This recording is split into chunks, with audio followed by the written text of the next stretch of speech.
बिस्मिल्लाहिर्रहमानिर्रहीम। अस्सलामु अलैकुम। सिंधी फिल्मनि जे हिदायतकार, फिल्म साज़, शाइर, लेखक ऐं अदाकार शाह असद जो असुलु नालो असदुल्ला हो। हिन 15 अगस्त 1947 ईस्वी ते टंडे आदम जे हिकु मज़हबी घराणे में अखि खोली। मरहूम जो मामू मूसा कलीम शाइर हो। संदसि सोबत में अचण खां पोइ हिन बि शोबिज़ जी दुनिया में क़दम रखणु शुरू कया। शाह असद 2 शादियूं कयूं, पर ॿई नाकाम साबित थियूं, जिन मां 2 नियाणियुनि जो औलाद अथसि। हिन पहिरियों भेरो 1970 ईस्वी में रंग महफ़िल फिल्म में शाइर जी हैसियत सां क़दम रखियो। हीअ फिल्म सिनेमा बॉक्स ते कामयाबु वई। आहिस्ते आहिस्ते शाह असद फिल्मनि जे स्टूडियोज़ में बि मुतारफ़ थियणु लॻो ऐं पाण बि महिनत करणु लॻो। नेठि 1974 ईस्वी में फिल्म गैरत जो सवाल में डायलॉग ऐं शाइरी लिखियाई। संदसि मामे मूसा कलीम हिन खेसि शोबिज़ जी दुनिया में मुतारफ़ कराइण में वसाकी न घटायो ऐं आख़िर शाह असद खे फिल्मी दुनिया में मुतारफ़ कराइण में कामयाबु वियो। शाह असद 1985 ईस्वी में फिल्म जलाल चांडियो, गुलूकार जलाल चांडियो ते संदसि हयाती में ठाही। हिन फिल्म में मरहूम जलाल चांडियो खे हिन हीरो तौरु खयो। हिन फिल्म जो डायरेक्टर, शाइर, प्रोड्यूसर, लेखक मरहूम शाह असद हो। हिन फिल्म जा गाना बेहद मक़बूल विया। फिल्म जलाल चांडियो कामयाबी जा रिकॉर्ड टोड़े छॾिया। आवाम पारां पज़ीर आई मिलण ते हिन खे सिंधी फिल्मनि ठाहिण जो वधीक शौक़ु जाॻियो ऐं तरह जा नाले वारा फ़नकार, अदाकार, वॾेरा हिन सां मिली करे सिंधी फिल्मूं ठाहिण लाइ हिन जी हिमत अफ़ज़ाई करणु लॻा।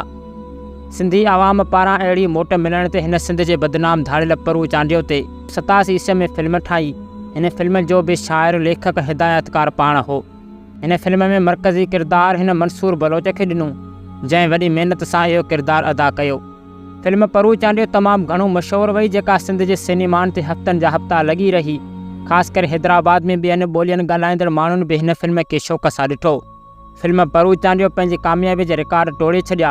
हुकूमत फिल्म परूअ ते पाबंदी मड़ी छॾी त अवाम रोडनि ते निकिरी आई ऐं हुकूमत मजबूरन ॿीहर फिल्म जी नुमाइश सिनेमाउनि ते ॾियण जी इजाज़त ॾिनी। मरहूम शाह असद जी शाइरी सिंध जे नाले वारनि गुलूकारनि ऐं गुलूकाराइनि ॻाई। उन्हनि में गुलूकारा नाहिद अख्तर, रूना, लैला, हुमेरा चन्ना, जलाल चांडियो ऐं ॿिया शामिल आहिनि।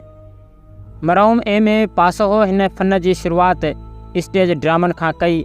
हिन तक़रीबन 50 खां मथे स्टेज ड्रामा लिखिया। साल 1980 ईस्वी खां पोइ सिंधी फिल्मनि में साह विझण वारो मरहूम शाह असद हो ऐं 1990 ईस्वी ताईं शाह असद जे सिंधी फिल्मनि जो दौरु लिखियो वञे थो। साल 1989 ईस्वी में हिन सिंधी फिल्म शहीद ठाही। हिन सिंधी फिल्म जो मरकज़ी ख़्यालु अंग्रेज़नि जे ख़िलाफ़ु हुर तहरीक ते ॿधलु हो। हिन फिल्म जो मरकज़ी किरदारु अदाकार मरहूम मंसूर बलोच अदा कयो।